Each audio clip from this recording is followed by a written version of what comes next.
Wednesday morning to you. Welcome to EST Live at Commonwealth. It is the Hangouts crew still here. Hello. Matt Iwanyk, Tom Gazzola, Hernan Salas, Sean Bell.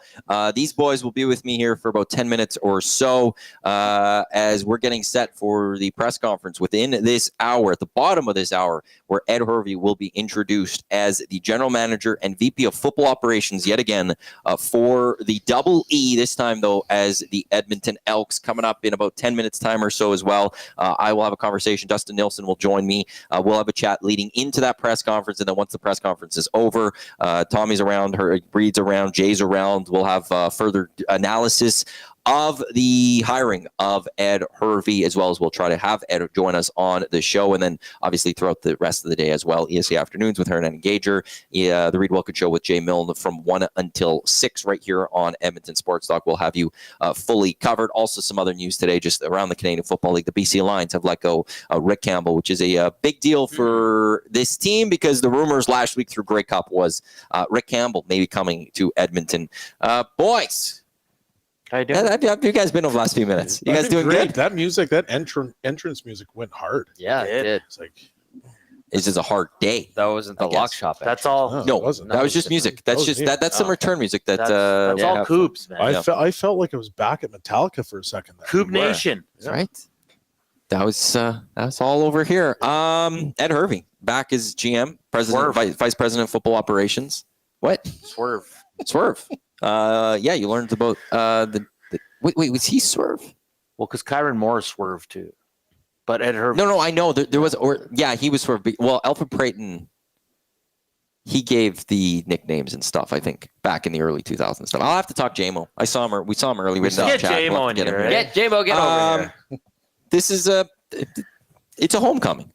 Yeah, it is. It's a homecoming. Like Ed didn't look right when he was with the BC Lions. It didn't look right with the Hamilton Tiger Cats. He looks right in the green and gold. I think 97, if I'm not mistaken, when he first was part of this organization. When he wrapped up, when he was done with the Cowboys, he was a Cowboy.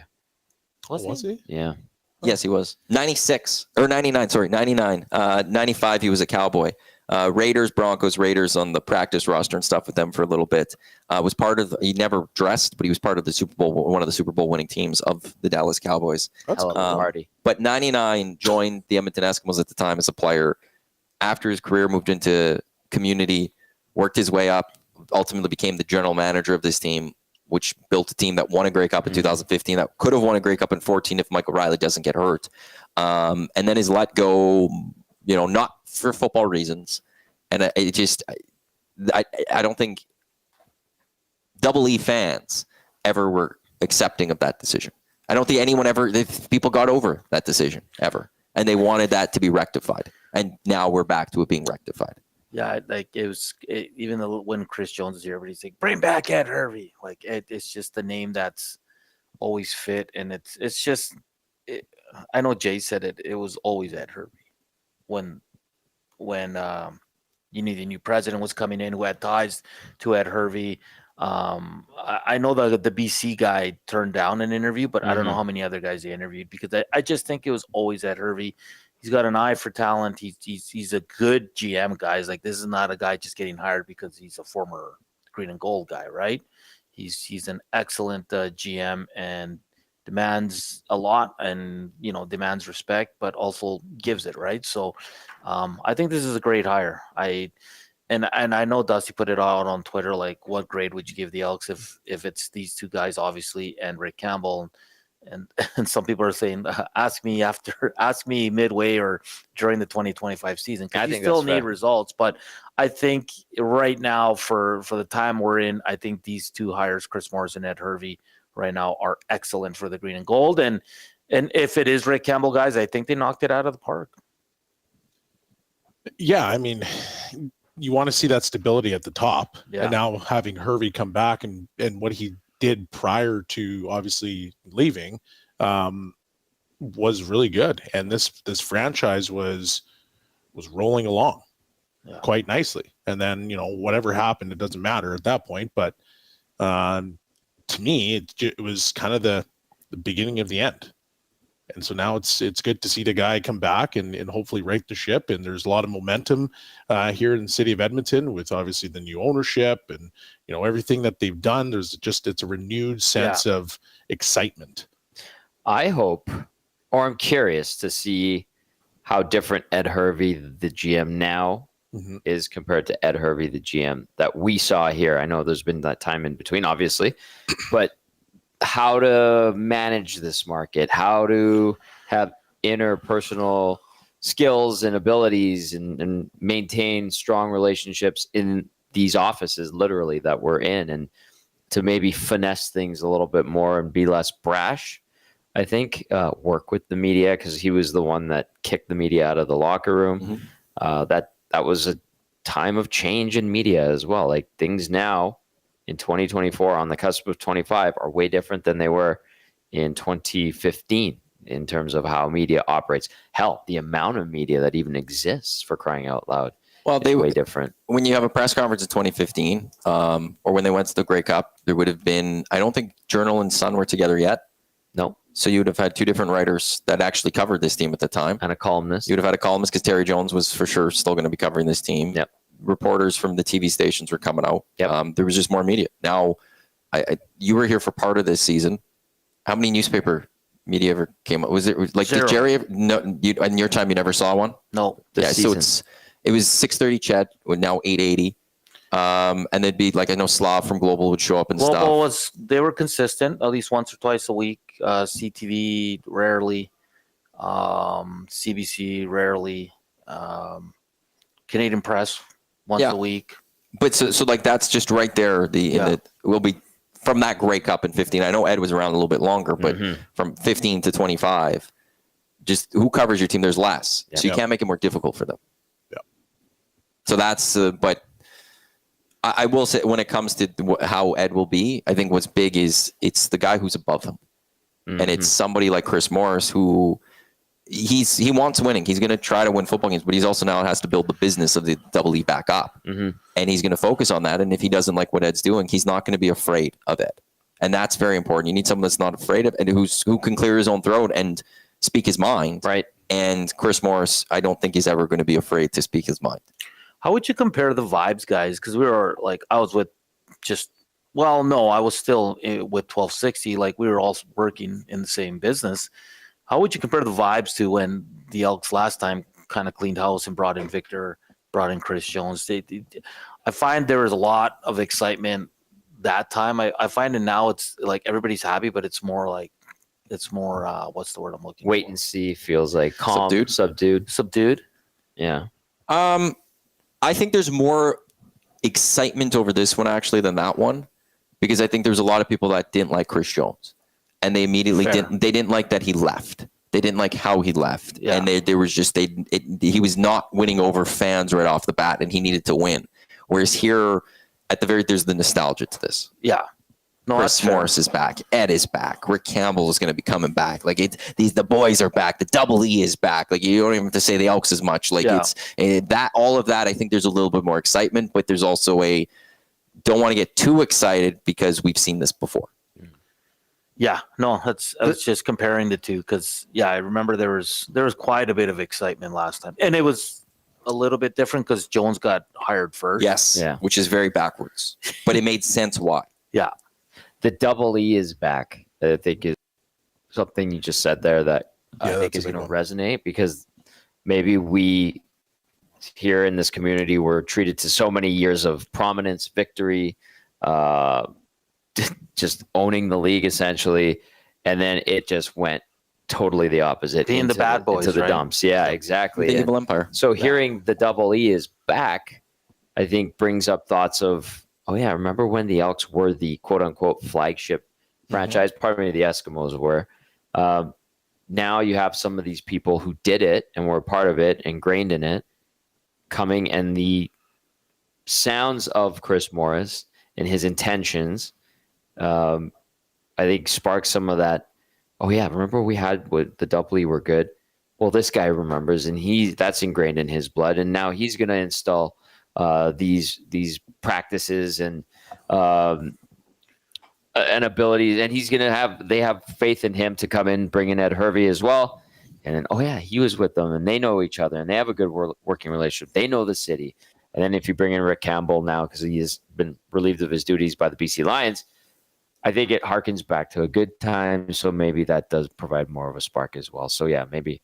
But the subdued nature of it is because we've seen so much turmoil and change in the last few years. Was there a lot of excitement for Chris Jones last time? I thought there was just I thought there was a lot of controversy. It was mixed. It was mixed. Yeah. There were people like me who were defending it and saying this is a great move. This guy wins wherever he is. There were people like I remember at the old place. It was Jeff Walker going, I don't like this guy. Yep. I don't like that he left. This guy is never actually like. There was a lot of conversation around. There was not a great community guy type thing. It was mixed reaction. And a lot of people didn't like it. A lot of people didn't like it because he got both roles. Yeah, GM and head coach. No, he was great for the community at Cactus Club. Spent a lot of money there. I will let you boys go. You guys can get down. Press conference in about 15 minutes. I will just talk for a couple minutes because I see Dusty's logged in, and I know I need to get Zach to properly set up a one shot of me or the shot of me with Dusty. But it was a great hangout, great start of this. Enjoy the press conference. I will see some of you afterwards. Okay. I guess I'll be here. That is Tom Gazzola. That is Sean Bell. That is Hernan Salas. Zach, I will sit in this spot for you to set up the shot with Dusty and I. And when you're ready to go, just send it over and stuff. But yeah, like I'm sitting here and then, just bring on Dusty. Matt Iwanyk live at Commonwealth Stadium as we're about 15 minutes away or so from the press conference where the Edmonton Elks will reintroduce Ed Hervey as the general manager of the Edmonton Elks. He also has the title of VP of Football Operations, as the Edmonton Elks have listed it on their website. The home calls for Ed Hervey. He signed with the Edmonton Eskimos at the time in 2009, played through until 2006, and then worked his way up, I believe, in a community role initially, and then took over as head scout of the Double E until December 10th, 2012, when he was named as the club's general manager, won the Grey Cup in 2015, and just shy of the 2017 season. It was April 7th. That's when the Edmonton Elks held a press conference and terminated Ed Hervey. And for a lot of people, they just didn't want to ever get over it. I remember the 2018 Grey Cup and the festivities here in Edmonton, and I always stated the biggest celebrity of that Grey Cup was Ed Hervey. Everyone wanted a piece of Ed Hervey walking around. The second biggest was Dave Jamieson, by the way, but the biggest was Ed Hervey. Just everyone wanted a piece of Ed. Zach, if you're set, you could just bring on Dusty whenever, and we'll bring in our fearless leader. And there he is, Dustin Nielson, live from his home studios. Dustin, hello, how Matt. are you today? How you feeling? I'm doing all right, buddy. I went out today. I went and watched Elizabeth skate with her class for a little bit. So out and about, trying to move around a little bit, and good to go, man. How did the first two shows go? How did you feel after the two shows yesterday? It was pretty good. I coughed, but I didn't cough as much as I thought I would. And it was an encouraging sign. So we'll see how I am tomorrow morning back in studio. We'll see. We'll see how it goes. So I got to say, I don't know. There's been a few changes. Full rules of a game of 21 have been introduced. What's going on here? I was driving to the rink to watch the Muzz, and I'm hearing we're playing crib all the time. We're doing games of 21. I'm like, is anybody focused on work anymore at the office? Like, what the hell? This was on you to keep everybody on the rails. It sounds like it's completely fallen off. I had to keep. Did you ever see The Office where Michael Scott? They were worried about the end of the company, and Michael Scott played the game. Yeah, you know what? I've watched The Office here and there. I like it, but I've never seen it. Anyone that has seen that episode, that I was just distracting everyone because the fearless leader was not around. They were sad you weren't around, so I needed to distract them with you not being around, and we did so with various games. I have decided that coming through this sickness, I'm going to be a bit more of a hard ass now in everything I do in life. That's one of my new things. So I was talking to my mom and dad about this. I said, I think I got to be a little bit more of a hard ass with everything. So we'll see. We'll see how it is when I get back to the office. Yeah. Then after day one, you'll be all in. You'll be playing a game of 21 with Reid in no time. Probably. Probably. Let's get into the news of the day. Ed Hervey, in 12 minutes time or so, he'll be introduced as the VP of Football Ops and General Manager of the Edmonton Elks. You were in Vancouver last week at Grey Cup. I know you were, stuck in your room quite a bit, but this has kind of been a worst kept secret for a number of weeks. Your thoughts on Ed Hervey returning to the Edmonton Elks and the Double E, and what were you hearing across the Canadian Football League of this move happening, and what the rest of the league thinks about this? Yeah, unless Herv was bringing me room service, I probably wouldn't have seen him at Grey Cup. But you know what? It's interesting because I think this was happening regardless of whether it was Chris Morris or not. Really? But I do. I think Ed Hervey was going to be the next general manager of the Double E, regardless of who became president. Now, when Chris Morris took over, and they obviously have a great relationship, it really made a lot of sense. But I think, everything's going to start with the new owner. And we heard Hervey's name 2 months ago, right? Like it was kind of one of the first names that popped up. Yeah. You mentioned it. Yeah. I think this was trending in this direction for quite some time. I did hear from two different sides that the Elks had been telling people that they had one interview for general manager that really blew them away. And then I heard from the other side that Hervey said he thought his interview went fantastically. So that was the connection. I mean, I don't know how all the other interviews went, but this one seemed like an absolute no-brainer. Stays on the path. And, I threw out the question earlier, like if their offseason is Chris Morris, Ed Hervey, Rick Campbell, how would you grade it? There's a lot of people in our market saying A+, A. Like there's some people out of the market being like, well, I don't know with how it ended with Rick and BC. I understand that. But this organization needs to do two things right now. One, they need to deliver a winner. And two, they have to find a way to reconnect with what the fans that they lost because of the name change. And we'll see what happens with the name, but Chris Morris was an Eskimo. Ed Hervey was an Eskimo. And Rick Campbell, if he ends up being the guy, won Grey Cups on the coaching staff of the Eskimos. So, I think there's the potential here to check all the boxes if they can put a winner or a contender at least on the field. We'll get into the Rick Campbell discussion right away here, but let's just Ed Hervey taking over quarterback. Do you think Trey Ford fits in an Ed Hervey vision of a football team? Good question, man. Like, I don't technically know where Trey fits with whoever the general manager or coach is, right? Like, this is what's frustrating, and you being the president of the Trey Ford fan club might have more of a hot take on this than me, but I still technically don't know what they have in Trey Ford. I know what they think.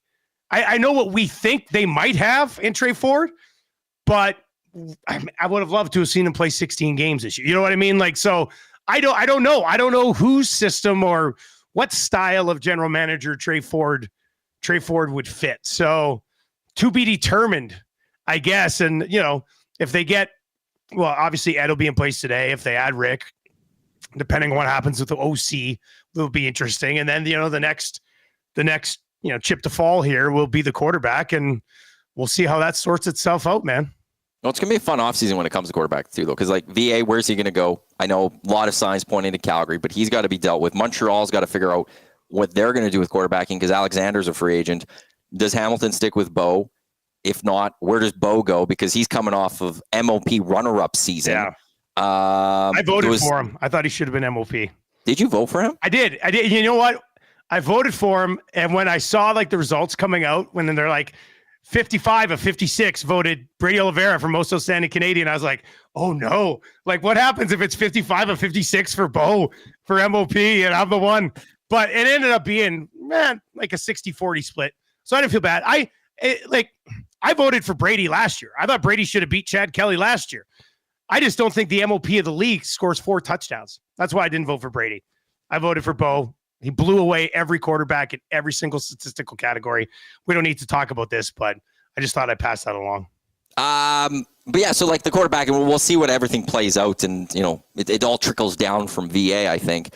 What else does Ed need to look at though when it comes to the roster of this team? Do you think he looks at this team like I think most of us look at this team and think there are good pieces here. What areas do you think Ed would need to focus on to really though improve on this team so that they could get closer to being that winning team in 2025? I think there's two glaring areas to address: defensive line, kicking. That's it. I mean, offensive line blew me away this year. I was very worried about them going into the season. I thought they did outstanding. So see what you could bring back on the offensive line, but maybe they can't do it again. I don't know, but offensive line was great.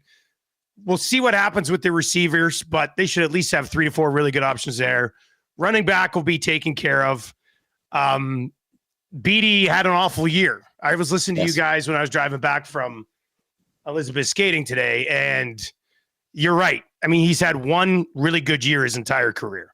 So we'll see what happens at kicker. I don't think you can run it back with Boris Beatty when he cost you games this year. And in a year that was historic for kicking in the Canadian Football League, he was at the very bottom of the list. So this just in, there's better options out there. We'll see what they end up doing on that front. And then, as much as Curly Gittens Jr. was great, they missed Jake Serezna big time this year. Like they did. When they made the trade, I was like, interesting. Like you're taking your best piece from your defensive line and adding a receiver who's a phenomenal Canadian talent, but you were already very strong at the receiver position. And Gittens was good this year, but Serezna, it killed him. Jake was great in Toronto. They missed Serezna big time. So I mean, we don't know cap situations in the Canadian Football League, but they got to improve their kicker, and they got to bring in, I would say, at least 2 pieces on the defensive line. And if that means you don't improve your secondary, whatever. I mean, if you keep your linebacking core, at least with Morgan and Anderson, I think there's a lot of potential. It's probably what Chris Jones did best for this team this time. I think there's some really good athletes in the secondary that just need a little bit more time to develop and continue to get used to the game. So I would think Hervey goes out and is a contender when it comes to whoever's available on the defensive line. Well, and there's nothing better to help a secondary than a good defensive line. Yeah. If you're getting the pressure to the quarterback, if you're closing that pocket quickly, they have to make a decision, and there's not enough time for those secondary to get beat. And I think you're right. Like what that secondary maybe just needs a little bit more time, to develop over the course of playing time. But then if you give them that with the fact that you have a stronger defensive line, like when Ed Hervey and Chris Jones were in 14-15, they had great defensive lines. Now they had great secondary too, but how much of that also came down to that they just got to the quarterback and they were an aggressive defense. They blitzed like hell. And the secondary this year were ball hawks, buddy. Like all 5 of those guys had at least 4 interceptions. I don't think there was at one point they were leading the league in turnovers. In the league, but I don't think there was any group in the league that had all 5 members of their secondary had at least 4 interceptions, with the exception of. Now, I'm not saying it was the best secondary, but I'm just saying all 5 of those guys had at least 4 interceptions. So they got playmakers in the secondary. And you're right. I mean, if the defensive line was able to put more pressure on the quarterback, it would probably make things easier for those guys in the secondary who all seem like they have the physical capabilities to play well in the Canadian Football League. I want the full WWE thing happening today where it's the music starts playing and Rick Campbell shows up at the press conference and it's, by God, it's Rick Campbell. And, Ed Hervey is just announcing everything at once. We're probably not going to get that, but we will have the announcement at some point very soon, likely, that Rick Campbell will be the new head coach of the Edmonton Elks. Your thoughts on Rick potentially being the head coach of this team? This is a guy that's gone to, I think, 3 Grey Cups, won one of them. But you look at the time in BC and he righted the ship, but in the end, never really got it done. This year, lots happened with it, but a lot of expectations. Didn't even host a playoff game. Didn't even get to the West Final. Your thoughts on the idea of Rick Campbell as a coach here with the Double E? Yeah, I don't think Rick is the best coach in the league or the second best coach in the league, but he's a good CFL coach. What was that? Ottawa is essentially, they were their expansion team, went to 3 Grey Cups in the first 5 years. I think you have to give him a lot of credit for that. And then I think BC won 5 games the year before he took over. And they put together back-to-back 12-win seasons. This season was kind of thrown off the rails when VA got hurt, and then they brought Rourke in. So, I mean, I'm not going to put Rick Campbell in the class with, Mike O'Shea or something like that right now. But I think I'd rather see Rick Campbell take over than, somebody who doesn't have head coaching experience in the Canadian Football League. I was listening when you guys were talking a little bit earlier about the whole Rourke thing, and like that wasn't a Rick decision. Not that he was like, I'm not gonna say Rick was like opposed to him. I was like, no, don't do that. Like, here, Rick, here's Nathan Rourke. But I mean, that was Amar Doman, Dwayne Vanneau. We're bringing him back to help, sell tickets, and people loved him, and you know what he's capable of. So I think that's what that was really. So we'll see what ends up happening. But I think Rick would be a relatively strong hire. I do. Great guy to deal with. I've been, interviewing him on a rather regular basis for the last 5-6 years. Good guy to deal with. Not the way they wanted it to end in BC, but I don't necessarily think that was all on him. Like, the BC Lions defense sucked this year, and he wasn't the one calling the shots, defensively. Ryan Phillips, I think, is a good coordinator, but for some reason this year they just didn't have it defensively. It'll be a fascinating staff that he does bring out, because it is Farhan who he replied to a Chris Edwards tweet, who's Eddie. producer. Eddie the Gambler, yeah. He's like one of my best buddies. Yeah. Eddie's one of the produces like half the season. So he quote tweeted a Farhan tweet saying, curious to see if local boy Jordan McSimic heads back to Edmonton along with Rick. Would be a huge boost to Trey Ford's career, and a huge selling point in convincing Trey to stay, to have him as Elks OC, where Farhan responded with, Trey will stay because his best opportunity to start will be in Edmonton, and no one else will pay him what they will. McSimic will be in Edmonton unless BC makes him their head coach, because it seems like it'll be Buck Pierce or Jordan McSimic. But like, the staff that we might see with Rick Campbell, I think, is also very exciting. Like, Jordan McSimic, I think, is almost ready to be a head coach in this league. Or at the very least, I'd like to see him as a head coach in this league and see what he can do. But if the Double E can snag him as still an OC for a year or two in this transition of, like, whoever the quarterback is in 2025, whether that's Trey Ford, whether that's VA, whether that's Cody Fajardo, whether that's Davis Alexander, the hope is that this is going to be a quarterback for 4 or 5 years. And I don't think you can have a better OC right now to help kickstart that here with the Double E than I think Jordan McSimic, who's just turned into a bright star in this league. He'd be great. I mean, he would be absolutely terrific. And if Buck Pierce takes over BC, it might be a head coach OC role for Buck Pierce, right? So that McSimic's kind of lost in the shuffle. I mean, it would just make too much sense for him to come with Rick back to Edmonton, where they both kind of got their starts in their careers. I think it would make a ton of sense. The Trey Ford thing is interesting. I mean, his best chance to start is probably here. But with that being said, what does that say about Trey? That nobody else in the league would be willing to give him a chance to start. Is he actually a starter there? Or is he actually a starter in the league? Or is he a starter here because they've invested time in him? It's no one's ready to, like, I agree with you. He hasn't proven that he is a true legit starter in this league, but that is because this was a wasted year in my mind. He should have played the majority of the season, so we all have that answer to that right now. But I think it's partly like, hey, what openings are there? Yeah, Calgary needs a starting. There's Calgary, Hamilton maybe, but beyond that, Calgary, and then there is the veteran VA out there. Why would you take the risk of going to a Trey Ford if you're Calgary and not go with the veteran when now you're the team, even though they shouldn't be hosting a Grey Cup in a couple of years? Yeah, but if you're Edmonton and you're bringing in VA's last head coach and an offensive coordinator that really kind of got him to the next level in the CFL, why would VA not come to Edmonton? And if you're Edmonton, would you rather have VA or would you rather have Trey Ford?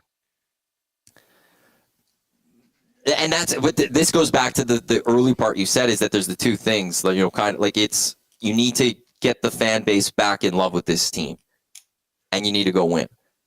And Trey is one of the most talked about athletes in the city of Edmonton. More talked about than a lot of Oilers. Like, this is a guy that is known. And if you don't go with Trey, I'm not saying VA, you can't sell tickets with VA, but the love won't be there as much as people have right now with Trey. True, but you have a better chance of making the playoffs with VA. With Trey, it's a business and a football decision. Yeah, but the with decision, VA, it's like, the football decision has to be about winning, and you don't know if Trey Ford can build and run a winner. Like, VA can be a quarterback of a team that can win 12 games with the possible head coach and OC that could be here. Right. So I will say this: if they do bring back Trey Ford they need to have Nick Arbuckle, Jake Mayer, somebody who can Jeremiah Mazzoli. Mazzoli, sure. I mean, somebody, a veteran guy who can play, but we won't be calling for him to start after the first loss. You know what I mean? Like, which is what should have happened this year. You have to have that. You cannot roll back in here with Trey Ford and Dakota Prukop. Like, that can't happen. No, and that's like Jake Mayer was the other name I was very intrigued with. I was looking at we were talking in the office yesterday because while we were playing games, we were also having discussions. While you were playing games. To prep. We're looking at other quarterbacks around the league. Who could you go on? And Jake Mayer is one. I would have time for Jake Mayer as a backup quarterback. I'd have time. Like, he was at his best when he was the backup of Bo. He looked really good. There's a reason they moved on to him. I'd have time for Jake Mayer, depending on the price, as a backup quarterback to Trey Ford. Yeah, and Jake's proven more than Trey has in the league. Irresistibly smooth. To me, Jake's almost got too much of a resume to accomplish what I'm hoping to accomplish, which would be I'd rather have career backup guy. Yeah. And Jake hasn't been that. I mean, he's been a starter for the last couple of years and has had some really good moments. I'm not hanging Calgary's failure on Jake Mayer this year. I mean, their receiving core was disjointed. Outside of Reggie Bagleton, they really didn't have much. They didn't use Philpott as well as they should have. Like, it was off the rails in Calgary this year. So I think Jake will probably have to take a backup job somewhere, but I don't think we've seen the last of Jake Mayer in the Canadian Football League. So yeah, you know what? Even if they were to go bring Arbuckle back in here as a backup to Trey Ford, people will be like, game 3, be like, you got the Grey Cup MVP on the sideline and you're not going to him right now. So I don't know who the right quarterback is to pair with Trey Ford if you keep Trey Ford. Here's the mistake. And after 3 games, everyone's be talking about this Elks team being 3-0 under Trey Ford. Oh, wow. How about that? Wait, I got to first see a schedule of this team, but Trey Ford's the starting quarterback. Yeah, I'll go that far. We don't need to worry about the backup because we're talking about how great Trey is. We're still waiting just for the press conference. Yeah, what is going on here? Is Dom running late? What's happening? I don't know how much Dahmer now. I think he can hand things off and delegate a little bit more. Oh, and sometimes you got to step up. Oh. I can let you go because I think the press conference will be starting. Dusty, thanks for the chat today, and good luck tomorrow in the morning show, and it'll be fun having you back in the office. Yeah, looking forward to playing crib with everybody. Do you play crib? Oh, he's gone. He's gone. We'll teach you how. I know the press conference is getting set. Evan Dom is at the podium. This is Edmonton Sports Talk, your clear choice for Edmonton sports. We're live at Commonwealth Stadium. Iwanyk with you here. Zach, in the nasty chat, if you just want to give, or not in the nasty, in the live chat, if you want to just give me any sort of message that you're good to go, and we'll throw things down live to the locker room of the Edmonton Elks for the press conference of Ed Hervey being introduced as the general manager and VP of football ops for the Edmonton Elks. So Zach, just let me know when you are good to go to throw that there. Again, you could either do that in the live chats or jump in my ear if you can. But we are just waiting to send things down there as we are Ed good Hervey. to send it down right now, Maddie. We're good. We are good. Okay, let's do it. Let's go down to the Elks locker room to hear the thoughts of Chris Morris and Ed Hervey, who's back as general manager and vice president of football ops of the Edmonton Elks. The greatest level of experience for this job. And there was no doubt as the person who I felt was in the best position to lead this organization from a football standpoint forward. I'm going to tell you a little story about Ed that'll tell you pretty much the main reason that I feel he's a great fit for this team and for this community. Shortly after this team won the Grey Cup, I was working with minor football in the city, and we were trying to get something done for the kids of the community. We were trying to change 12-man football to 6-man football. And we were having a hard time getting community buy-in from some of the organizations, some of the pieces. And I called Ed and asked him whether he might lend his hand to something like this because I thought his word would carry a lot of weight. Well, Ed's contribution to that work didn't involve just sitting in his office or sending an email. Ed came with me personally to minor football offices across the city. Ed organized a meeting here called the Football Summit to help organize minor football here in this community. Ed Hervey is football in Edmonton. Ed Hervey lives in Edmonton. Ed Hervey isn't a person who isn't reluctantly going to move here because he wants to be the general manager here. Ed Hervey is a huge part of this community. He has been since he arrived here. and it's my honor to introduce him as our Vice President of Football Operations and General Manager. Come on up, Ed.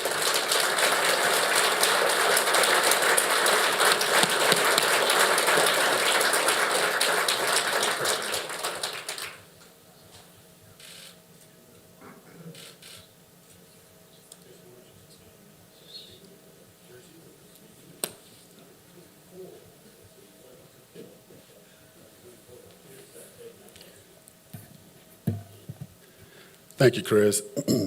First of all, I want to take a moment and thank Larry and Debbie Thompson for the opportunity to come back, making the purchase for an organization that those of us who have played here, those of us who have been here, we love this organization. It's very important to us. The successes of this organization that we've lived through and some of the downslope. I want to thank Rick Lawlisher, obviously, big part of the process, big mentor for me. I can't say enough great things about Rick. And again, bleeds green and gold when he was called upon to come to the organization in a time of need, and he was able to come, not only work as the CEO, but facilitate a sale to make sure that the Elks were viable in the CFL. To my good friend, Chris Morris, who we've battled on the field and, won championships together and spent more times in the corner of the locker room talking about solutions on how we ran out of time when we lost games.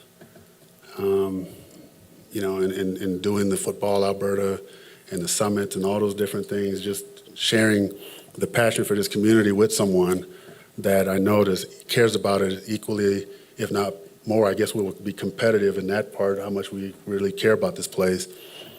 Thank you for the opportunity.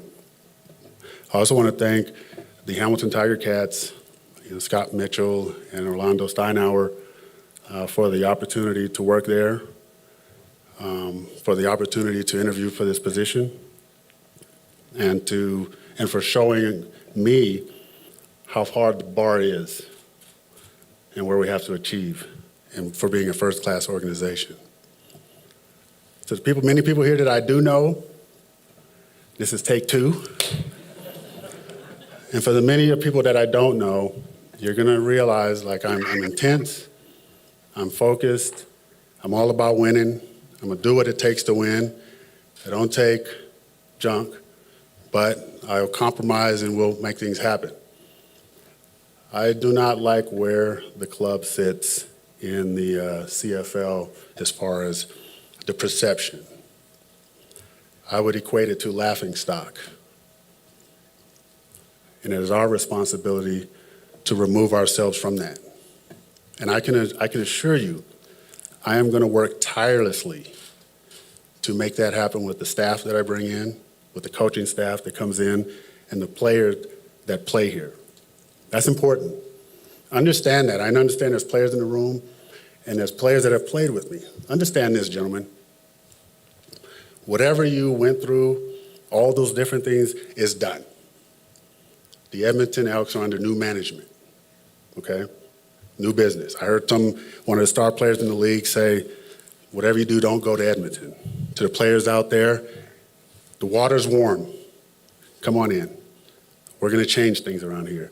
And if you don't fit in, there's 8 other teams, okay? 8 other teams.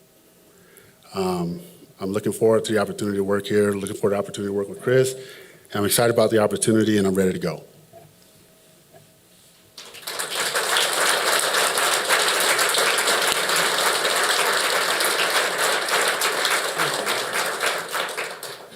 Questions? Yep, good to go. Hey, Ed, welcome back. When you think back to the Ed Hervey that first took the job and kind of your perceptions of what it was going to be like, what you knew and didn't know, and then think about yourself standing here today, how much have you learned, and how, in some ways will your approach be the same or different from lessons learned? Well, I think if I'm going to draw positives from when I left, I got a chance to work with Wally Buono, and that's experience you just don't get every day. Another positive was I got a chance to work with Rick Lawlisher, Scott Mitchell, Orlando, those guys. So if there was a positive for me during that time of being away, it was gaining that level of knowledge, gaining a different perspective, working in the CFL, and learning to do things differently. I'm much older now. I'm more mature. The ego is less. Yeah, I'm a bit fiery. I am. But that's what makes me who I am, right? But everyone knows who knows me knows I'm committed to winning. I'm committed to getting it done. I'm committed to doing it the right way. Doesn't matter. I'll stay here till midnight, which I've slept in the office, to get things right. I'm committed. And if you don't believe it, just watch the work. I'm not going to sit and talk and sell you on what we're going to do. We're going to make sense. We're going to do things that make sense. It's going to be common sense around here. The last part is that, hey, I'm much older now. I'm calm. And going through this year, to be honest with you, I lost my mom.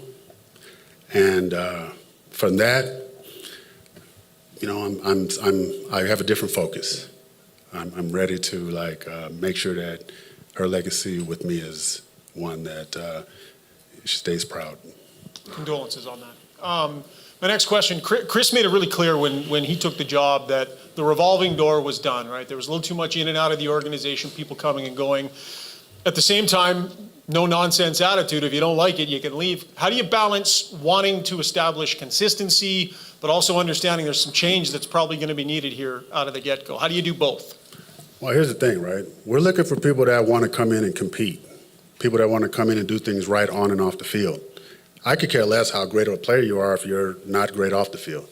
So sometimes you have to take a step back to take 2 steps forward, right? So if that means moving on from coaches, players, people who don't fit into the culture, that's the window. That's the window of opportunity to make the moves necessary to get us to where we want to go. I'm looking long-term vision, and there's going to be some short-term pain, and there's going to be some hard conversations to be had. But I didn't come here to win 6 games, 5 games. I didn't come here to lose 22 straight. I didn't come to do that. I came to surround ourselves with grown-ups that can coach, grown-ups that can do personnel, and grown players who understand what it is to win. If I were a player, I'd be pissed off. I'd be tired of getting kicked around. So when I have a chance to speak to the players, I'm going to talk to them. What do they want? What do they expect? Because if it's just about them, like I said, I'll send you where you need to go. I want the guys who are cut from the cloth of Chris Morris. Those are the guys you win with. And I assure you, we're going to make a concerted effort to do that. And for the players that are listening or that are going to read this or going to watch it on Twitter or whatever your choice of listening to this is, the message is clear. We're not what we were yesterday. Okay? Hey, Ed. Yes. Welcome back. Thank you. What's your perception of Trey Ford and what needs to happen at the quarterback position here? I think Trey Ford is an electric and dynamic player. I don't know him personally. I'm looking forward to having a chance to speak with him. I'm looking forward to talking with him about his experience here and seeing where he sees his future. I want to talk to him about my vision. And, we're going to have some opportunity to have some real talk and some serious talk. I believe that the quarterback position is extremely important to the football team. I want to get to know him. And if we can find common ground as to what that looks like, I'd love to give him every opportunity to compete, to be the starter here. But it takes 2. And I understand that he's going into his, he's in his final year and stuff. And there's a lot of stuff that has happened around here that, you hear whispers of. I want him to tell me himself. But I think he's a dynamic player. Everyone knows when he's on the field, we're all scared to death of him when he's running. So we just want to hone his skills and get him to the point to where, he can be a dual threat weapon. And when you've heard either said to you or people around the league saying, don't go to Edmonton, are there things beyond the poor record in recent years, structurally, organizationally, that put that perception out there? I don't think we need to talk about that.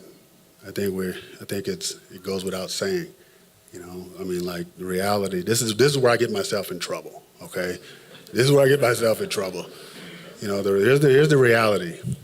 We're not that anymore. Transparency. Come to my office, you're going to get the truth. Whether you like it or don't like it, we'll agree to disagree, but I'm not going to lie to you. I'm not going to lie to you. I'm going to tell you, where you are, what our evaluation is of you. You walk out pissy, okay. Better work hard on the field when you practice, as long as you put on our uniform. That's it with me. And if you still don't like it and you want to go, just come in and tap on my door and say, hey, I want to leave. I'm going to say home or somewhere else, because I'm going to send you home, because that's going to be the fastest way to get you out of here. Understand that. Ed, when you took over the first time, you made a priority in getting Mike Riley in as a quarterback. You have Trey Ford here. When you look at the roster, and I know you've obviously been around the league, what are the other areas you feel you need to strengthen to make your team competitive? Well, obviously, I would be giving away the secrets of what I plan to do, Jason. But I will say this: I think that it has a pretty good roster here. There's talent on this roster. I think, like every team, when you fall short of either making the playoffs or winning the Grey Cup, we all have to retool. And my staff and I, and when we get our head coach, we're going to discuss that, and we're going to look at what the roster has for us moving forward, where there's some advantages moving on from some people, and some players that we can bring in. We're going to do everything we can to put this roster in a position where it's competing not to make the playoffs. We're going to do our best to put ourselves in contention to win championships, and that's where we're at. You mentioned your coaching staff. That's obviously priority number one. You've hired coaches before. What have you learned from the previous time in hiring guys, and what are the keys that you need for your head coach and then his staff? Clearly, the head coach has to be someone that can connect with the players. He's got to be organized. He's got to be a grown-up. We're not going to have this, temper tantrum type coach running around. I'm not dealing with that. We're going to have a coach that's competent at what he's doing, and that can organize his staff. The players are not going to go out there unsure of what they're doing. When they leave the meeting room and hit the practice field and go into games, I want to be certain that they're prepared for the game. We're not going to have these guys back there, with their hands up, trying to figure it out and pointing fingers, and every week there's an excuse as to why we didn't succeed. And watching the prep going into the week, you can see the failures happening. We're not going to have that kind of staff. We're going to hold ourselves accountable. Coaching staff's going to be held accountable. We're going to get this thing right, and we're going to try our best to find the most experienced group of coaches, whether that's internal or outside the building, to lead us. And I won't rest until I feel comfortable with the staff that's here. Ed, Jay Milne here from Edmonton Sports Talk. When Chris was hired, he had a timeline in place for the general manager, which has happened. Do you have a timeline in place as to when you will have the next head coach named? Absolutely, before next season.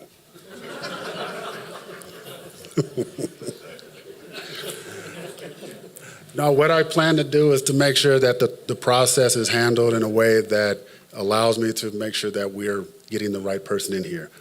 I'm going to stay away from the timeline, for now, but there's 24 hours in a day, so I plan to use them to get to know not only the head coaching candidates, but their list of assistants. It's going to be very thorough. So if it takes a little bit longer, I ask you to be patient with that process, because I've already gone through a process where you're looking around and you're wondering why certain guys are in the room. So we're not going to do that this time around. You've worked, obviously, with other organizations the last few years, but watching Edmonton from other organizations, this place where you spent your career, where you've worked before, was there a sense of disbelief when you saw a stadium with so many empty seats, a team with so many losses? What was your reaction just watching that from a distance? Well, the fans was probably the biggest thing for me, because I know there's people in the city that really care about this football team and are passionate about this organization. I know that. I live here. I hear it. I trust me, I know. But when I see empty seats, I see that more as a protest. Of get it right and we'll be back, not done forever. I believe that the stadium was full Labor Day rematch, or had a pretty good crowd. They're out there. I just want to give them the hope and the belief that we're going to do things the right way. You know, I want the fans who are hesitant to come back to the stadium to trust what they're hearing. And the fans who know me and who've been around me and heard me talk, hey, I shoot from the hip, but I'm not going to lie to you. And my intent is to do what is necessary to get us not just making playoffs. This is the Edmonton, almost slipped. This is this is the Edmonton Elks.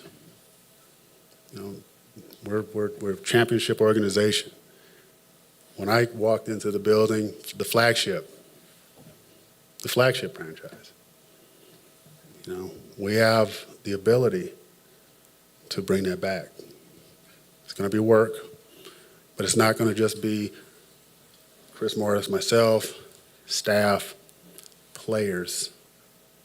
It's got to be the community. It's got to be everyone. We have to support. We have to believe in what we're doing here. And we're asking people, like, trust us. Come back to the stadium and give us time. But understand that we're not juggling. We're going to do everything methodically, and we're going to do it the right way. And if you can just trust that and understand that I'm going to put everything I got into it. Hell, my mother's gone. I don't have anything else left but to do that. So understand that's where I'm coming from on this one. Ed, kind of further to that, Tom Gazzola, Edmonton Sports Talk as well. I know you and Chris probably talk about vision and getting it back to championship caliber, the flagship, all that stuff. Is the vision to go back to just the old way and get us back to the top, or do you and Chris kind of see a new vision forward on the way up type of thing? When we talk about old way, I'm going to say it.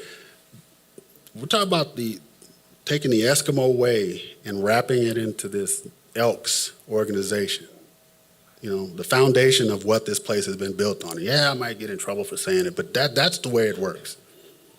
But also being innovative enough to understand that we want our players here in the off season. This used to be the place where players stayed. We spent our off seasons here. Where is that? We need to get that back. There are things that we can do to get back to the old way as we move forward. And as we move forward, we want our players to feel like we care about them. We want them to know that we care about them. But we have to first start showing that we care about each other. The staff, we got to show what teamwork looks like. We have to show what a partnership looks like. And it has to trickle through the organization, through all departments. So when the players arrive in May, they get a sense and a feel that things are different. And they will be. They will be different. We're not going to be a joke. We're not going to be whatever was going on around here we're not going to be that. We're not. And I can assure you that anyone who attempts to try to make it that way, hey, this isn't the place for you. It's that simple. I didn't come here to lose. I didn't come here to waste time. And coming home is big for me. But understand, this isn't a homecoming just to be home. When Chris reached out and Rick reached out and asked for permission to speak and all that, I understood what the undertaking was going to be coming here. I understand that. And I'm ready for it. I trust this man. I trust him. And I'm going to work tirelessly and work side by side with him to ensure that everything in his vision, within our vision, and the vision of this community works. Because I want people to be proud of this place. I want to be proud of this place. I know you want to be proud of this place. And besides, I don't want my niece talking about, Dad, did you guys make the playoffs? No, I want to end that. I want to end that. So, for the players that are here, understand, be ready. Okay, be ready. Don't come in camp out of shape. Don't come in camp. Be ready to go. I'll have a chance to meet with you and talk with you individually. For the players that know me, tell the players that don't what I'm about. They'll like me. Maybe. Next question. Ed, Kevin Carey, Sports 1440. You mentioned your mom here a couple times this morning already. Can you express what she's meant to you from a young kid coming out of Compton to the man that's standing here in front of us today? You're trying to get tears, aren't you? Let me say this. The most important person in all of my young life in adult life was my mother. I would go to Vegas. People say, "Oh, you get to go to Vegas." You get to go to... No. My mother's there. Any free time I had, take care of my mom. Any extra money, make sure she was okay. That was the whole focus. So really, I was one of those guys that didn't have to be motivated. You didn't have to tell me twice, all that stuff. You didn't have to do that for me as a player, as a worker, because I had a priority that was much greater than anything that I could do for myself. And to be there with her till the end, and I just told her, yeah, I'm gonna make you proud. I wish you were here to see this. But it is what it is, right? So that's where my momentum, that's where my energy, and that's where my passion, that's where my intent to get this thing right is all going into that. So buckle up. I'm ready to go. Chris, I just have one question for you, if you don't mind. I just wanted to ask you, how important was it for you to hire somebody who you felt comfortable with, who, obviously you have a prior relationship with Ed? Like, how big of a factor was that in your decision? Yeah, I'm just going to say this. Like, Ed said a lot of things today that I think are really, really profound. And we have a lot of good players here. And there's lots of teams all over the place that have lots of good players. Ed's talking about building a foundation of character and of hard work and of commitment to each other that allows great players to win championships. And that's what he understands. And it sounds harsh to everybody here, but the reality is, if you don't have that, if you don't have a foundation based on trust and respect and hard work and intent and a lack of even comprehension of anything else existing in your world, you're always going to be just okay. And my comfort level with bringing Ed Hervey in here is that he understands that as clearly as I do. We articulate it a little bit differently, but you can't build a championship team on a faulty foundation. And that's what he's talking about today, and that's why I'm so comfortable with him. Ed, if I can, asking this on behalf of 15 or 20 friends, just wondering if your philosophy on media access to the locker room, kind of where that sits, and if we can foresee any changes on that front at all during your tenure here. Understand this, gentlemen and ladies. That was a young player who, back then, we were a circle. You remember, you guys were in the locker room. You remember all the chaos that was going in. I had to clean that up. Did I go to the extreme? Yes. Yes, I did. In the end, we got results. But this time around, guys, the challenge is different, right? Because our fans need to know and need to hear what we're doing, and they need to hear it on a constant. So you have my assurance here today that, I won't be source, but I will be as open as anyone has ever been to ensure that our message and our narrative is in the positive for our fans to understand, because this isn't 2013 or 2012 when I took over. This is a new time. I'm looking at a stadium that needs people in it. So understand, I'm rolling my sleeves up to do anything and everything to make sure that our fans are in the know of what we're doing. Media is not going to be an issue. You guys want the locker room, take it. Maybe you can help us. Thanks.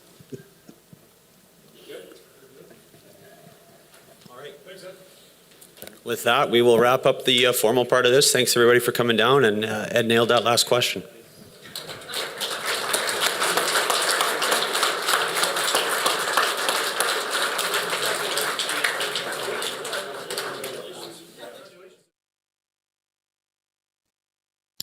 And there you go. There's the general manager and vice president of football operations for the Edmonton Elks, Ed Hervey, speaking with the media, along with the president of the club, Chris Morris, with just a couple of questions there. In the end, you could see the passion that Ed has for the Double E. I don't think you ever saw that when he went to BC. I don't think you ever saw that when he was with the Hamilton Tiger Cats. I also don't think there was much that he had to do. And the Hamilton is a very unique situation. There's so many different players at play in Hamilton that there was a lot of cooks in that kitchen.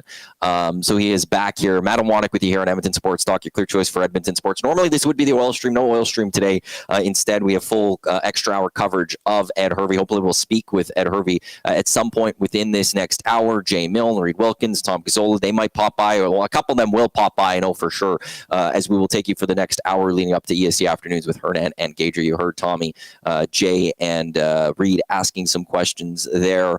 A few things that stood out to me. What stood out really right off the bat was him, calling the Double E a laughing stock around the Canadian Football League. I think that stands out quite a bit. I don't think we've ever heard that from people right now, that just outright said that the Double E or the laughing stock. Before we went to Ed Hervey with Tommy, Sean Bell, and Hernan here, we were talking about how back in the day that this was the evil empire. This was the golden standard. They took care of everyone else in the Canadian Football League.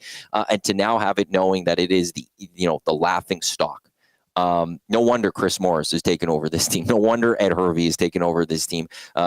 Gentlemen that bleed green and gold. They don't like seeing that. Then they want to go change that, even to the very end with Rashog's question about letting media in. Ed recognizing, Ed understanding that one is a smaller landscape when it comes to the media, and two, that you need the media to get that message across. And one, I will give the Double E credit. They've been great for media access. We are not rights holders at Edmonton Sports Talk. And from the Larry Thompson press conference to Chris Morris to today, they have been great allowing us access here to help bring you this news and bring you these news conferences and getting people on to talk to you, the fans. It's not about us. It's about you guys, getting you guys the chance to hear from them. So it's nice to hear Ed talking about that and rolling up his sleeves, wanting to do everything. But, when you go with the laughing stock, that shook me quite a bit. Just hearing that the Double E are now just a laughing stock. As I did mention, no oil stream. Just want to say, oil stream usually presented by Boston Pizza. Great. We got some food for the post-game show yesterday. Boston Pizza Capilano next Wednesday. The oil stream will be live on location. Dustin Nielson and Tom Gazzola there. And we have discussed a lot of others. The Oiler conversation will continue throughout EST Afternoons and the Reid Wilkins Show. They will talk a lot about Ed Hervey hiring, but there will also be that Oiler discussion there anyways. And there's no news on Zach Hyman. As the Oilers are off today completely. They're back tomorrow taking on the Minnesota Wild down at Rogers Place. We'll get an update on Zach Hyman tomorrow. So it's completely off today. So no news when it comes to that. I will say when Ed did talk about Trey Ford, talked very glowingly about some of the attributes of Trey Ford. I found it very fascinating, his comments where he talked about the whispers about Trey Ford that he has heard, and he wants to hear it from Trey himself what those whispers were, because the big old saying was there are three sides to a story. There's one side, the other side, and then there's the truth. So Ed clearly has heard from one side, and I'm fascinated who that one side would be. Partly he did spend the second half of the season in Hamilton with Chris Jones as defensive consultant, I can't remember exactly what his title was. It wasn't defensive coordinator, though. He wasn't the defensive coordinator of the club. But also, when it comes to Chris Jones, we heard Ed have some really strong comments about the past regime. Or he didn't word it as the regime, but what has turned this into a laughing stock. When you look at it, hasn't been that long since he was here. The people in charge is Brock Sunderland's Chris Jones as GM. It was Jason Moss, who he hired as head coach, which went to Jamie Elizondo, and then Chris Jones. It seemed like there were a few shots, to me at least. I was reading it as the Chris Jones tenure of here in Edmonton. The way things were done here in Edmonton, not happy with how he heard how things went here. So I'm not sure he would have had some of those comments from Trey Ford with Chris Jones, because I don't know if they maybe were talking a lot, because he wasn't I like that. That is the fascinating part to me. We'll never get the answer of where he's getting all that from, but he wants to hear from Trey now. And if those conversations go well, the chances of Trey Ford being the starting quarterback here in 2025 are pretty high, I would have to say. And when we look at all the reporting right now, Farhan Lalji even saying today that Edmonton is probably the one spot that gives Trey the best chance to start. I'll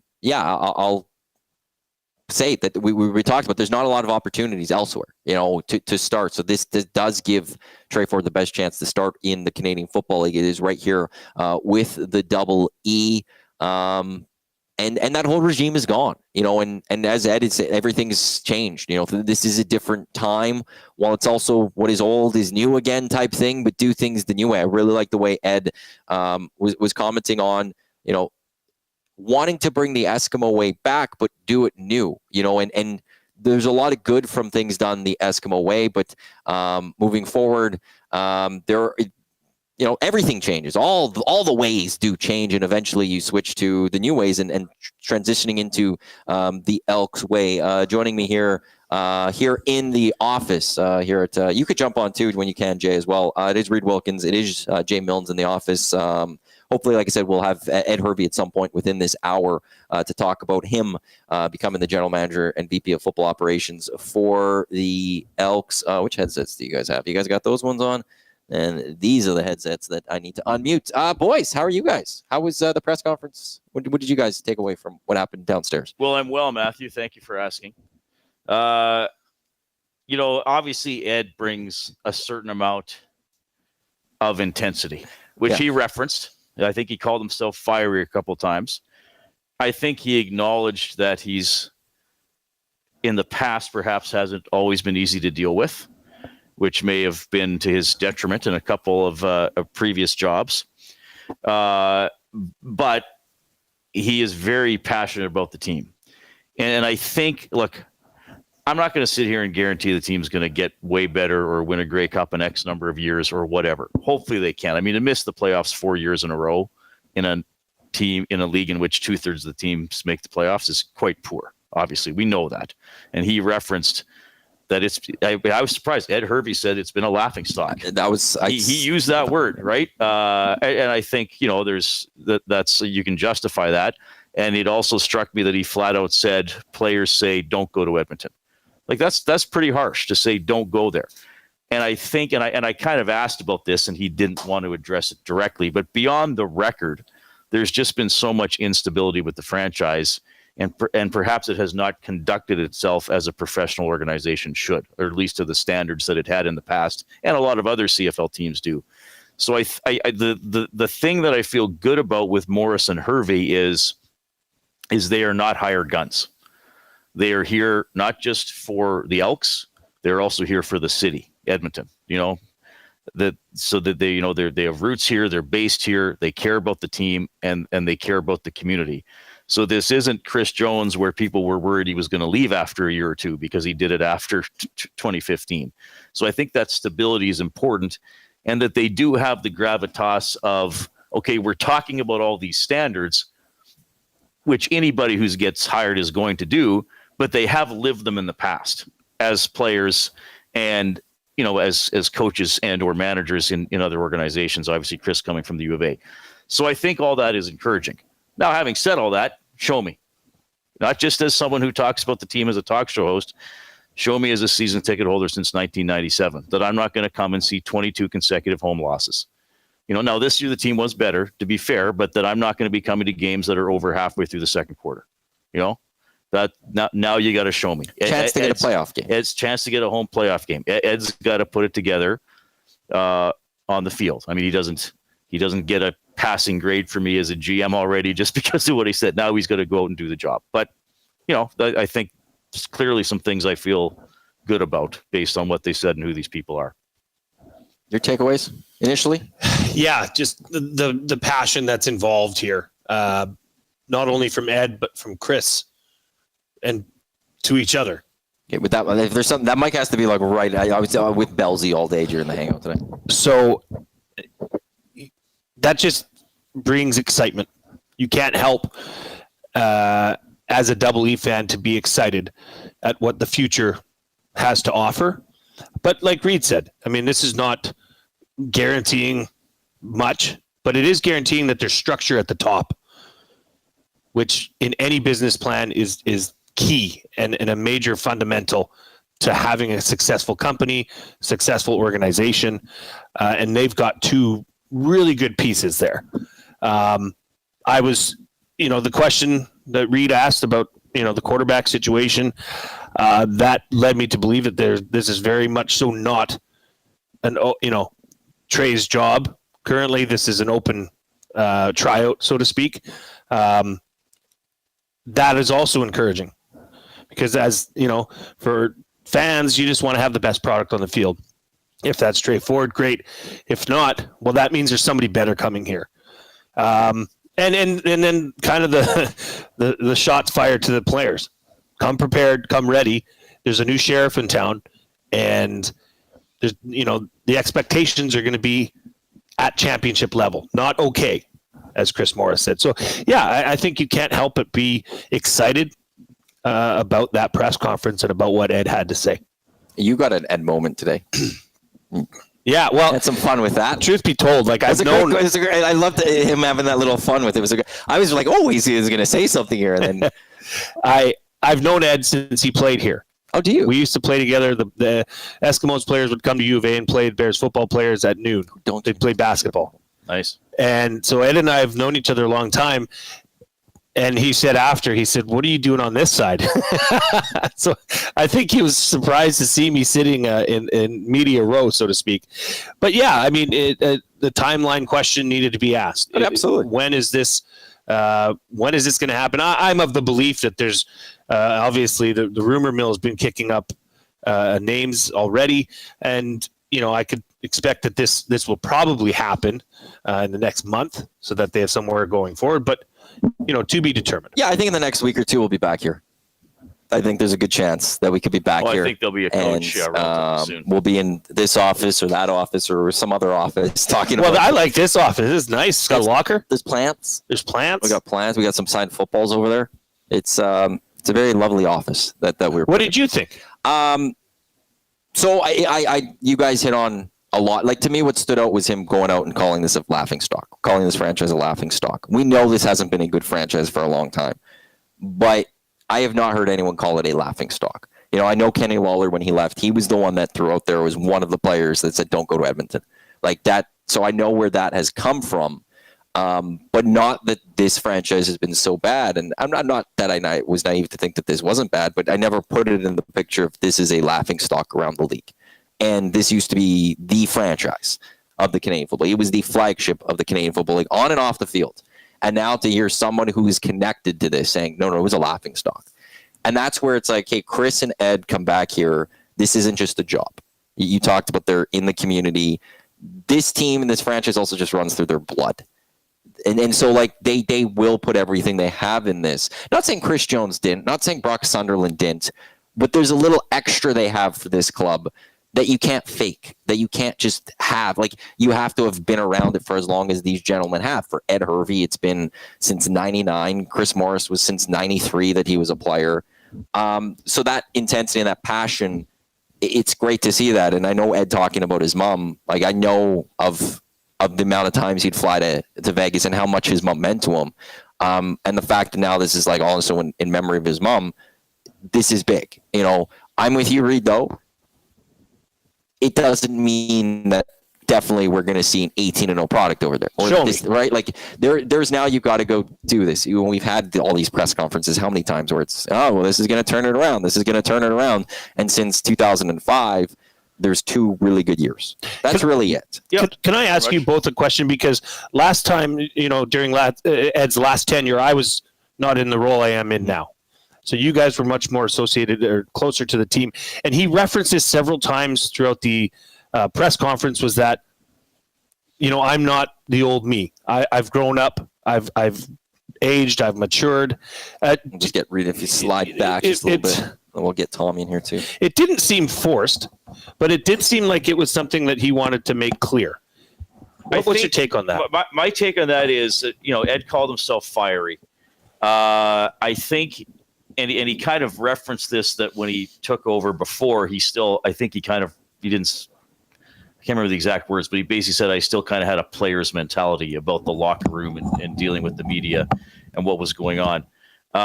You know, I think that Ed is a very fiery guy. I think he is the type of person who really stands his ground and lets everybody know what he believes and the space he occupies, and that he does not want that space trodden upon. Perhaps he's realized that there are there's a certain way to still be that person without outright alienating or being outwardly aggressive with other people. I think that's what, even in my limited dealings with him, because I wasn't on the beat, I had a couple of occasions with him where I left an interaction feeling like, man, he really that was like, that was weird. My feelings don't get hurt, but I was like, geez, he didn't need to say it that way. He was almost right. He could have got the message across perhaps a little more professionally, I guess is how I would put it. So I think he kind of recognized that he's softened. I don't think, he's going to change who he is, that he's going to be strong in what he believes in, that if he doesn't like something, he's going to tell you. But I think he probably realized there are ways to do that without, risking burning a bridge or perhaps damaging a relationship. Bring Tommy. The one thing I'll say is he replaced Eric Tillman, and I don't think he liked the way Eric did anything. And so he decided to not just learn from Eric's mistakes or do things differently from Eric. He wanted to be the polar opposite. Sure. And Eric was bad on one side, and Ed went far too much on the other side. And that was, he had to learn that, no, there's a middle ground to this. You don't have to be what Eric Tillman was, so open, like we could call him at 3 a.m. to have a conversation with Eric and various things like that. You don't have to be that, but you also don't have to be what he was here at times in 12, 13, 14, 15, 16. And then just talking with Rashad's question about the media, like the access, recognizing that there's not a lot of media, and the Oilers are in town, and the Oilers are going to get a lot of coverage. The Oilers are going to get most of the coverage. You can't make it harder to cover this franchise. If you make it harder to cover this franchise, people aren't going to cover this franchise, and then the butts in the seats aren't coming. I'm going to check out here since Tommy's here. Sure. Why? You don't like me? No, I actually like you a lot, but I got to get a show right. Oh, yeah, that's right. Bye, Reid. I love you. He's got a babysit for me. Yeah. Do you want me to use this one or the? No, that's fine. Okay. Which one am I, Mighty? You're one. There we go. Always. Thank you. Bye, Reid. Bye, Reid Wilkins. Tom, I thought, here, squeeze in here. Oh, thank you. I thought that the question you asked was interesting, and just, how he answered it was also, I think, significant as well. That was, I felt like he felt like he couldn't say Eskimos when alluding to the past. Yeah. And just, what was your thoughts on that answer? Well, it was super intense for the first chunk of it, and then he went in and reiterated how he feels and getting back to the winning ways and how he's going to do it. But it was neat because my thought was, okay, here's Chris Morris, right? Here's Ed Hervey, and then I'm seeing Sean Fleming, Matt O'Donnell, Jed Roberts is sitting right behind us, and a lot of the fan base remember when those guys were players and they won, they were good, they were the flagship. That's what these guys are meant to take this team back to. But like you guys were just talking about, this isn't 10 years ago. This isn't 20, 30 years ago. It's a different time. Players are different.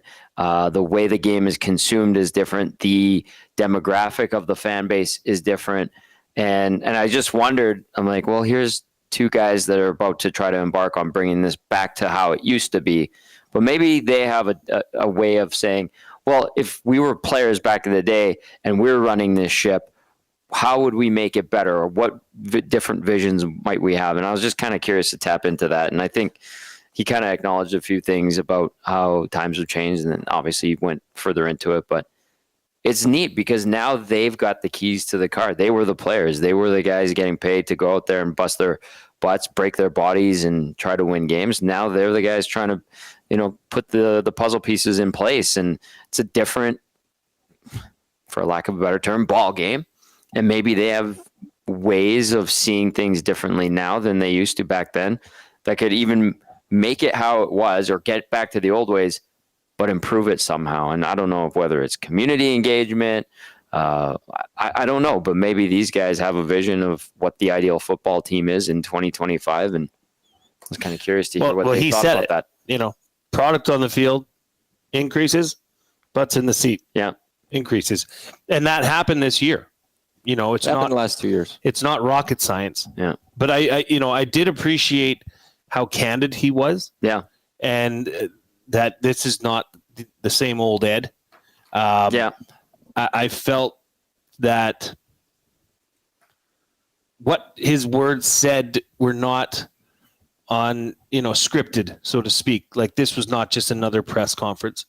This was somebody that now at least I got the sense that he feels obligated to Chris, saying, hey, Chris trusted me with this job. I don't want to piss off that guy. And that's accountability. Let him down either. And that's accountability. That's great. That will then start to fill in throughout the roster, throughout the coaching staff, throughout this entire organization. Now, the question is this. Here we are. It's 12/23, November 19th, November 20th, 2024. Is this in our, let's say, since the 2000s, is this one of the best places this organization has been in November, post-Grey Cup, in the last 20 years? No. When was it better? Ed was last year. Okay. It was, but 14 happened where things, they had no one expected to win as many games as they did that year. I feel like if I'm correct, they won 12 games that year. It was Chris Jones' first year as head coach. Michael Riley got hurt. They went to Calgary. They lost. And I do think they won that Grey Cup if Riley doesn't get hurt. And then the next, and so after that year, there was a lot of hope going into that next season. I should say organizationally. Well, that makes it different. That was a strong organization at that time. I would have never guessed that this team would have been sold within 10 years. I would have never guessed that the seats would have gone as empty as they were. Yeah. In 2014, I would say, because it's hard to say after 2015 as much. Because Chris Jones left, right? Grey Cup week is when that rumor came out. But at the same time, Jason Moss did come in, and I think a lot of people had hope that this was going to, Ed fixed this. Ed didn't, patch this very well together. But that's where I go 14 maybe. But there is also wait and see with this, because this does feel good. But I thought Chris Jones was the right move the last time. We all thought Victor Cui was going to be the right guy last time. There's been a lot of times that we've gone by this, and it's this feels like it. Even with the Oilers, there's been many times we've gone, and this coach is going to be this GM is going to do it, and it doesn't happen. That it's now. I love Ed. He shouldn't have been let go of my mind in 2017. I think it was. Chris Morris, I love what he did with the Bears, and I want this to work. Yep. But I need to see it work. I don't want to get my hopes too high up, because there was an entire, not ownership, but president, GM, head coach change not that long ago. And we're doing it again. And you don't get a lot of those resets. No.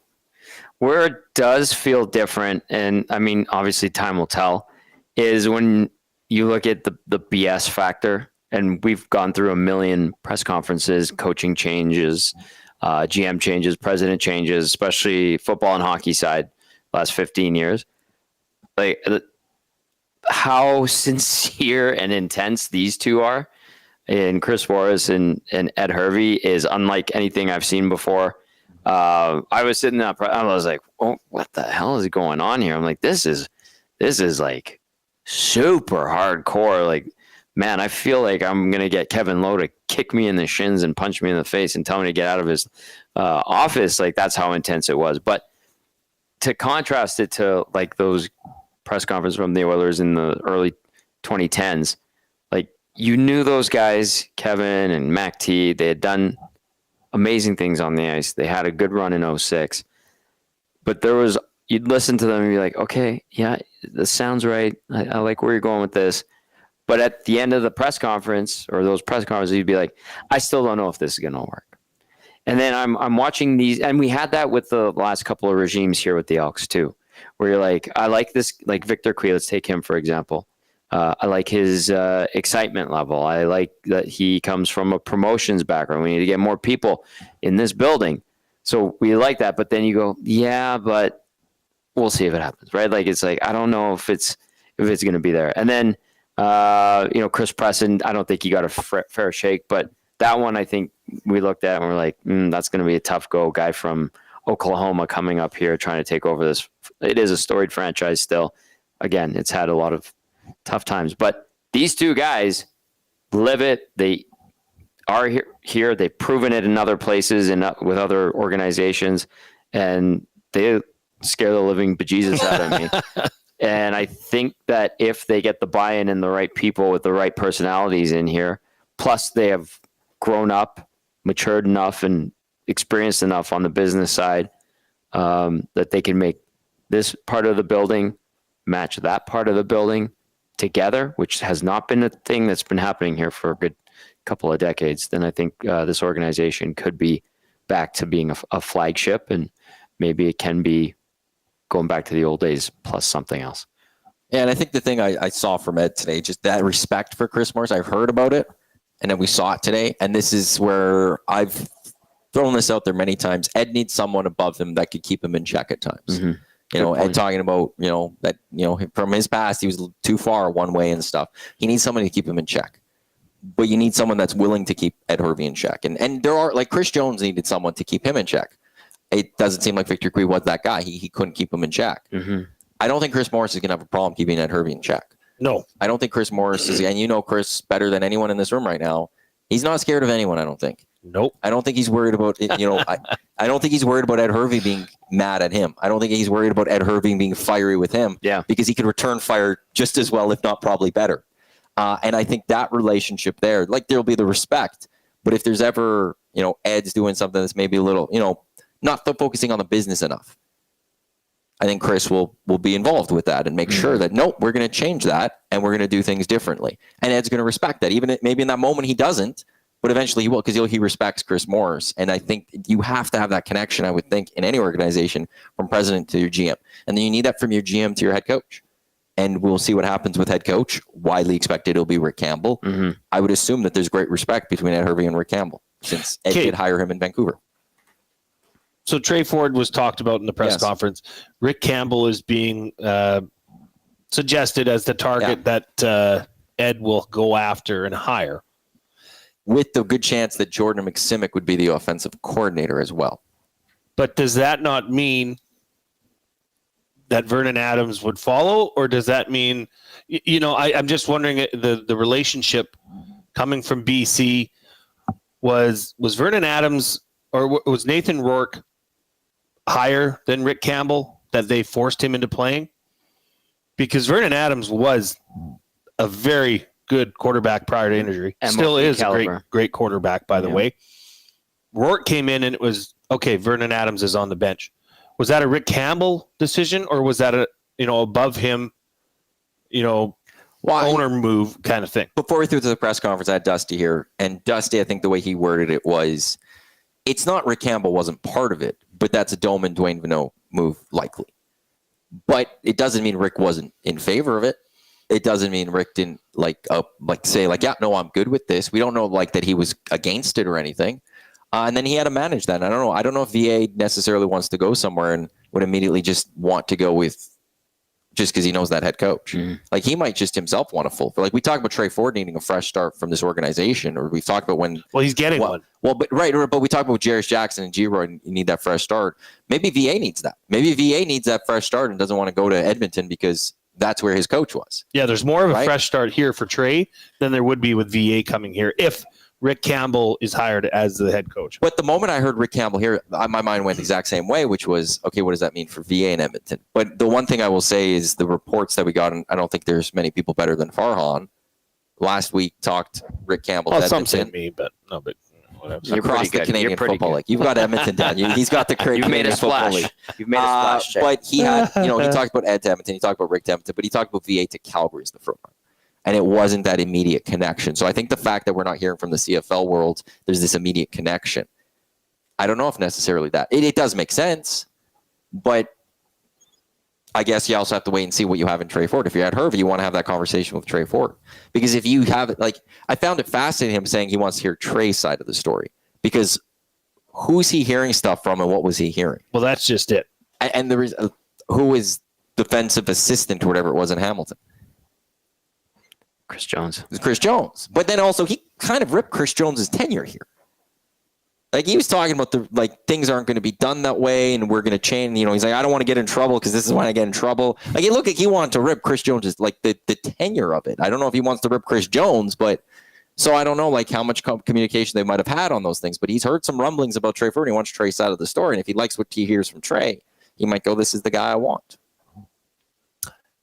It'll be interesting to see how this unfolds. And it all starts with the head coach. Rick Campbell's going to be the head coach. That's just... Well, who had it on the hang? It was him or Mark Killam? Who said that? Like there was a report? Yeah, there was somebody in BC that had it from Grey Cup week that a lot of Rick Campbell to Edmonton rumors were. There was Mark Killam too. Julio. No, but no, like during the hangout today, somebody, I forgot who it was, said there was like they saw it on Twitter or something that it's either going to be Mark Killam or. Oh, that was Chris Edwards, who's senior. Chris Edwards, thank you, producer. I mean, I for me, both those names would be great. I think both those names. Killam's a bit more of a risk, I guess, because you simply do not know. Ed's going to be here in 5 minutes. Sweet. That's Ed Hervey, VP of Football Ops and General Manager of the Edmonton Oilers. Yeah. You didn't know who Ed was. It's kind of a big deal today. Yeah. Man, that locker room. I didn't know you knew him kind of. But yeah, man, you know everyone. That locker room today was packed. I wasn't here for the Chris Morris one. There was twice as many people here today. Really? That's what people were saying. Yes. That's interesting. Yes. There was no woos from Trent Brown. Trent Brown did not serenade us with a passion. I didn't see passion. Oh, is that what he said? Yeah, was Trent Brown there? No, he wasn't. Trent Brown at the Chris Morris said, "Whoa, yeah, no passion." That's which was awesome. Well, maybe Chris Morris this time around had Trent tied up with somebody up here in the offices. And Chris Morris will be on the Reid Wilkins show today at 3:20. Excellent, beauty. Thanks to Mike Curry here from the Elks. Yep, he has been fascinating. He was running around feverishly. Mike is stepping into his new role. Yeah, he's doing great. He had to take over for Hernan, and Mike's worked for the Oilers. He's the second go around for him with the Elks. I guess you could say we gave Mike his role. We hired Hernan, which opened up the role. Well, Mike is very good at what he does. He's been fantastic for us. That was actually a good trade. It worked out for both parties quite well. I think so. Yeah, Dahmer is a busy worker. He doesn't have to deal with us. He doesn't have to. He makes can hand Mike it off deal to with Mike. it. Yeah, which is just. Although fun. he had to see me today, and we had a little conversation, so I'm sure Dahmer just like, how do I get out of this as quickly as possible? But he did. He was great. Dahmer's great. But yeah, so it's interesting to watch the changing of the guard here and how the momentum and the vibe of the staff goes, because it's one thing. This is a football team, but there's the business side of it and business operations of pro sports franchises, regardless of NHL, CFL, whatever. They've become more robust. And there's been a lot of turnover here. The Oilers have had a ton too. Don't get me wrong, but Edmonton, baby, we've had a lot. Put yourself in the shoes of there's not that many tenured players here. I think 4 years is the most. Niles Morgan's the most tenured. Trey Ford is a top 10 most tenured player in the roster. Okay, so put yourself in the shoes of a 2-year player, and let's say you're fringe-ish. I'm not sure you're as excited as most of the Double E fans in Edmonton are about this hiring. I think, and it was an interesting question that I believe it was Shoggy asked, because Chris came out and said we're stopping the revolving door. Mm-hmm. Ed came out and said we're going to make changes to make this team better. I think both can be true at the same time. Because now you have Ed coming in. This is going to be, his fingerprints are going to be all over this team. From now going forward is when that legacy or tradition or culture begins. Mm-hmm. Not necessarily for players that were here last year. Now, Chris did say to me directly, he said this emphatically, we have the players here to win. Okay? They have good, talented players. They have talent. They're missing the pieces that take you from good, like he said in the press conference when Chris was asked that question by Slab, to great, to excellence. The difference is not a lot, but across the board on a 60-man roster, that's the difference between hosting a playoff game and barely making the playoffs or making it as a crossover team. So changes will happen. There's going to be some moves made that there have to be might not agree with. But what's not going to happen is another McLeod Bethel Thompson contract. Something like that. That was a good point. A bit of an egregious 38-year-old 1-year deal type thing. Yeah. Yes. That's to try to save a season. That's not going to happen. There's a different person in charge of those decisions.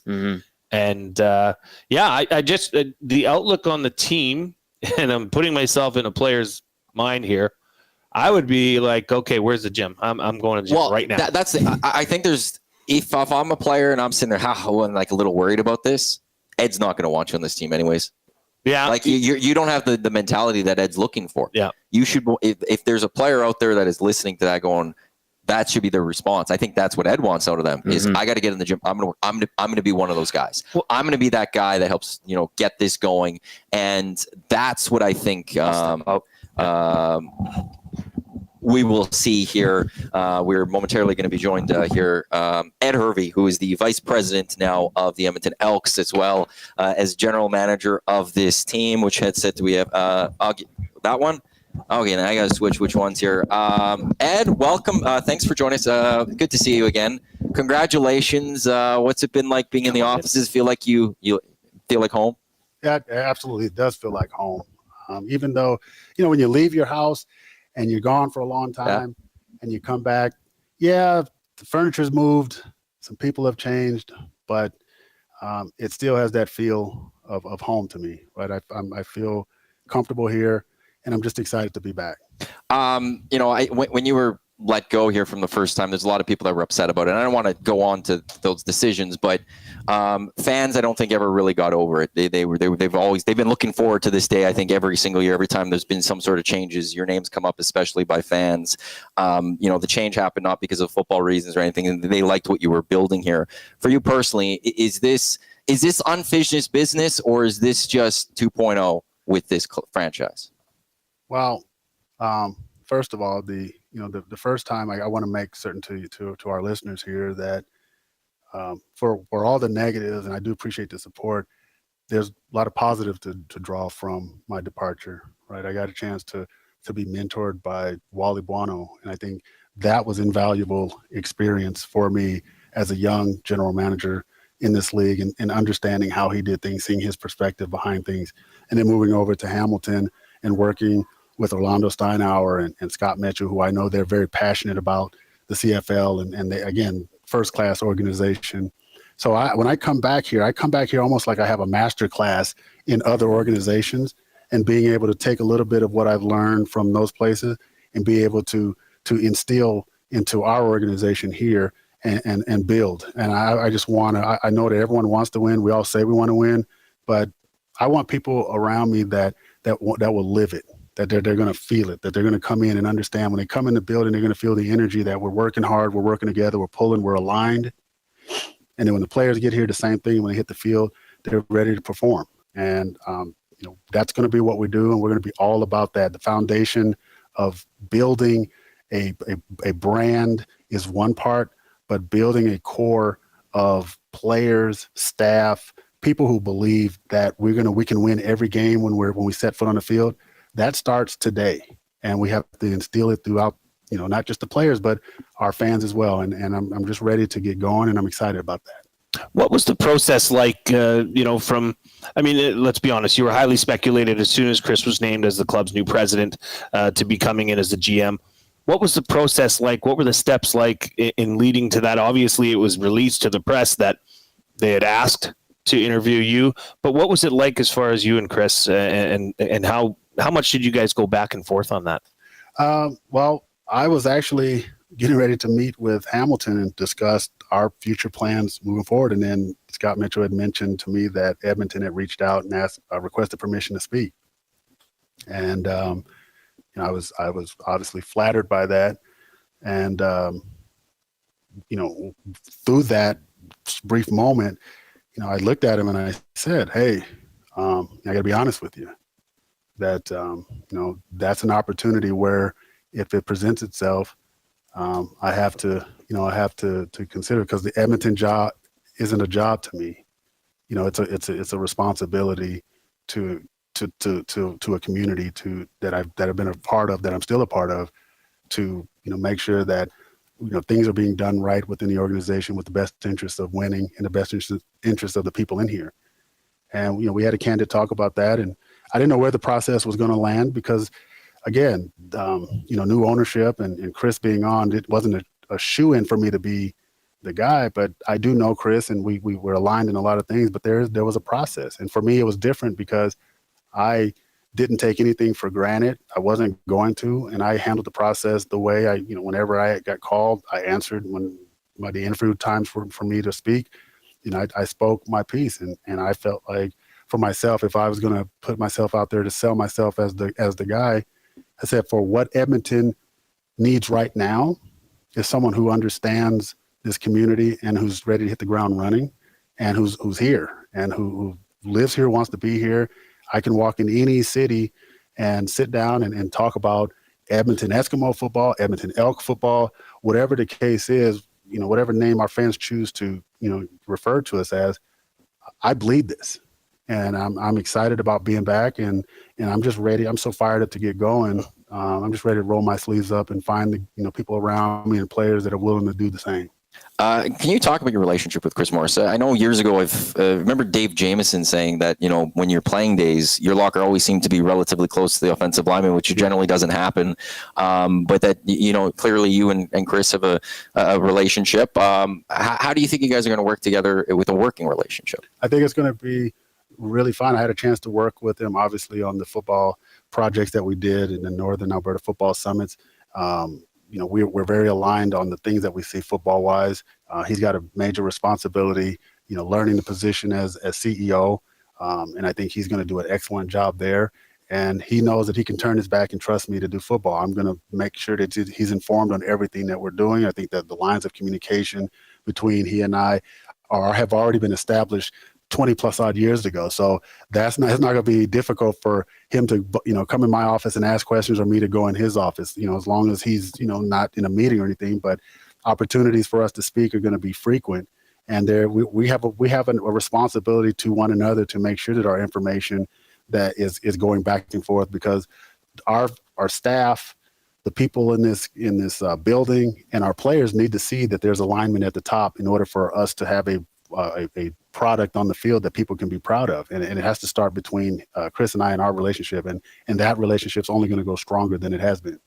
So, new president, new GM, there's going to be a new head coach on that sideline next year. When that decision's made, and we're not putting a timeline on it, okay? When that decision is made, what's the process then? Because neither yourself or the next head coach, most likely will not have seen this team on a day-to-day basis last season. Do you go back and review film? What's the process like? They're getting to know the players that are currently rostered. Yeah, that process. Remember, we watch film all year of each other anyway. So that part, gaining familiarity with the roster to that level is basically taking the actual team and just starting over and watching more detailed as far as individual players, free agents that are on the roster. And the way I look at it is I look at the top salaries all the way down. And are we getting the production that we need from that position? Yes or no? And then our scouting staff and coaching staff, to some degree, we look at it as well. But my personnel staff is very important in this process as far as the players are concerned. The head coach, we have an opportunity at that time to be able to talk about the individual players. Who do we believe can help us, where our opportunities lie as far as free agencies and possible trades and different things of that nature. And, we'll go from there. But I think the first and most important thing is interviewing the coaching candidates and getting their understanding as to what our expectations are from the head coach position.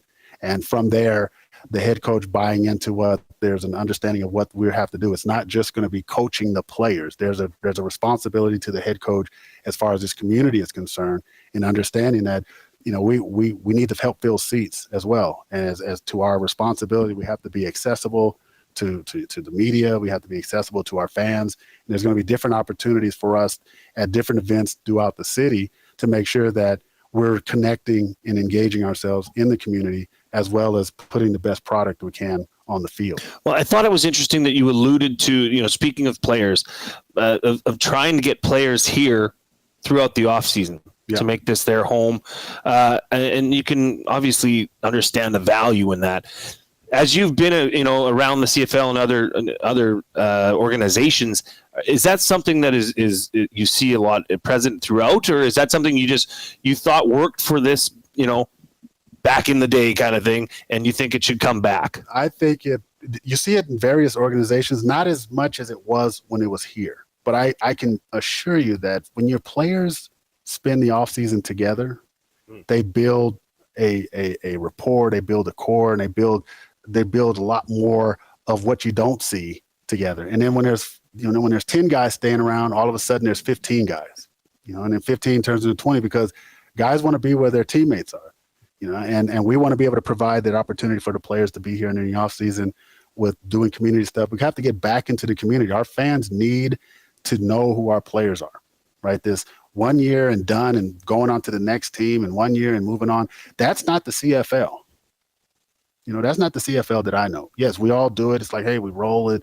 Everybody, oh, hey, guess this guy's going here next year. He's been in the league 6 years. He's been with 5 teams. That's not going to change. But if we can create an environment and a foundation where players believe in what we're doing here and are willing to stay here, and we can start building a core nucleus of players that just want to stay here, that's going to get us over the top more than every offseason, 25 free agents out, 15 new ones in, right? We want to build some continuity in that department as well. And again, it starts, as Chris said, it starts with having a staff, manager and coach and everyone that's in place that we can do those things. And it's very important for me that the head coach and his staff, not just the head coach, but his staff understand that. And if that's not understood, then, this opportunity with Edmonton isn't the one for some guys. Maybe this is a little unfair. You say with Trey Ford, you want to have a conversation with him and you want to open up, get going. And now you got to do coaching staff and all of that. But from the outside looking in, because you don't know Trey, do you see a guy that maybe has the tools to be a potential starting quarterback for the Green and Gold? I think there's a lot of talent there. I think there's a tremendous amount of excitement behind him. And I believe that with more development, and I think that he definitely can be a guy that not only can start in this league, but be very effective and dangerous. It's what style of play are we going to be able to extract from Trey Ford? Are we going to try to cookie cutter and put him making this drop back passer? I see him as a weapon, right? I see him as a guy when the ball's in his hands, again, being able to recognize coverages and those things and pass when he needs to, but also know that because he's such a threat to run, defenses are going to game plan him differently. They will game plan him differently than any other quarterback in this league. But once he's able to get in an offense and get with a staff, a coordinator that understands his skill sets and able to, put together something that works for him and gives him the confidence that he needs with respect to going out there knowing that, hey, he's prepared. He understands that if he makes a mistake that, he doesn't have to look over his shoulder. We want him to go out there with a great deal of confidence, but also know that he has to also come in and compete, right? Like the quarterback position is so important on two folds, right? You're only as good as the availability of your starter, but if the starter goes down, there can't be a avalanche or a cliff so deep that the backup is someone that shouldn't be out there. So, those are the things I'd like to speak to Trey about. But with every opportunity to speak with him, I want him to know that I have a lot of confidence in him as a player. But I also want to hear his thoughts on the organization and how he was handled and how we can help improve, his perception of this organization. And I hope that today has taken a step in that direction for him to see the positives of what we're doing moving forward. I got to say, when you first took to the podium, you called this franchise a laughingstock. And I think when you look at the results and a lot that has happened over the last long time, that was the first time I've heard that, though. How much did that hurt you from the outside watching this franchise that I think 99 you first got here, played, community, scout, GM? How much did that hurt you watching this franchise and having to be able to say it's a laughingstock. Yeah, it's just when you're talking about a narrative that was out there, right? Because I wasn't calling the club a laughingstock, but right. The people around me were like that anyone would be able to do it, like, though. Hey, they're this, they're that. And it's just when you ask how does it hurt, it's a balance between being where your feet are and knowing that there are good people in that organization that I worked with for a long time that are going through that. And again, this is still a people business. And it will always be that. And you think that I want my close friends and friends that I have that are around here having to suffer through that? Like, it shouldn't be that bad, right? Yeah, teams go through their spell. They lose some. Those things happen. But when you get everyone saying, "Oh, Edmonton," and it becomes the butt of jokes, it's like, man. And you sit there. I sit in my seat and I squirm in my seat, but I'm elsewhere.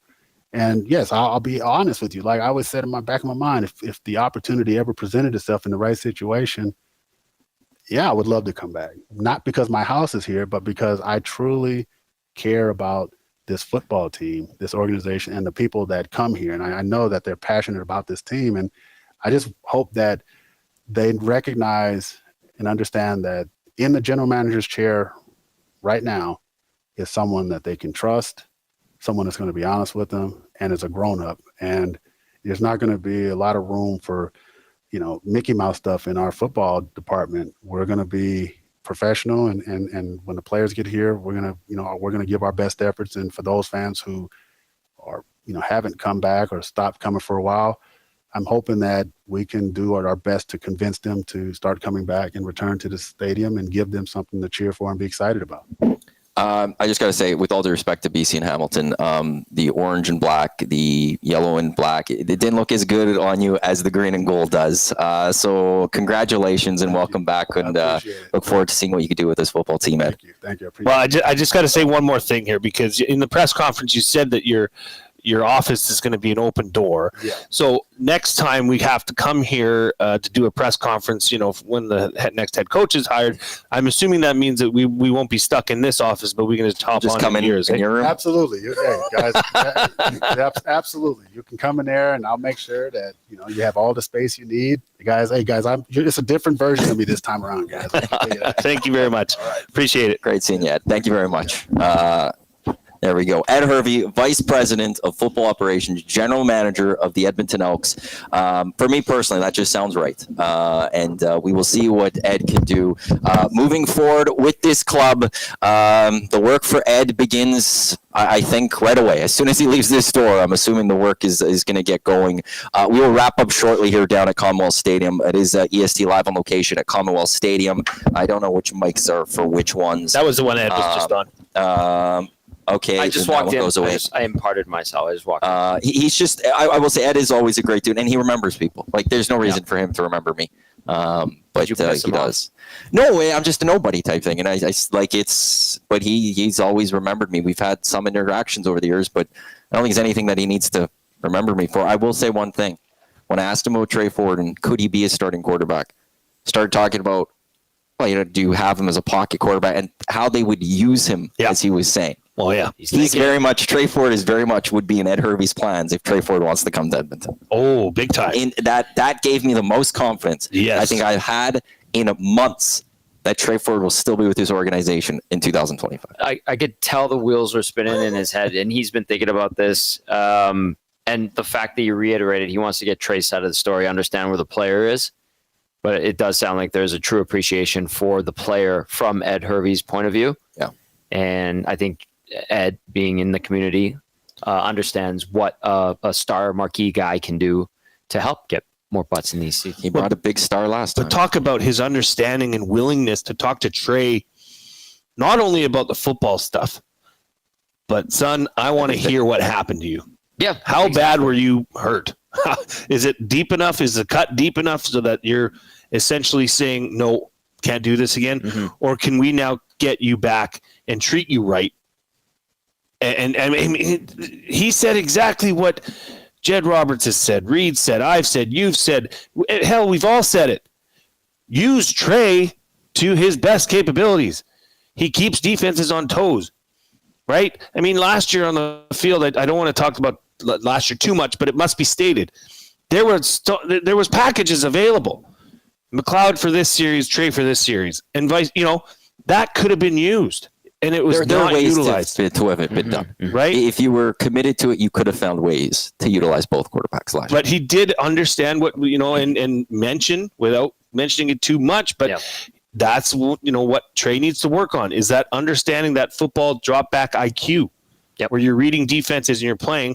A lot of Trey's wow plays come off broken plays, right? And that's when the defense is moving around. So there is a way to do both. There is a way to keep his wow factor happening, but also to develop him as a drop back passer at the same time.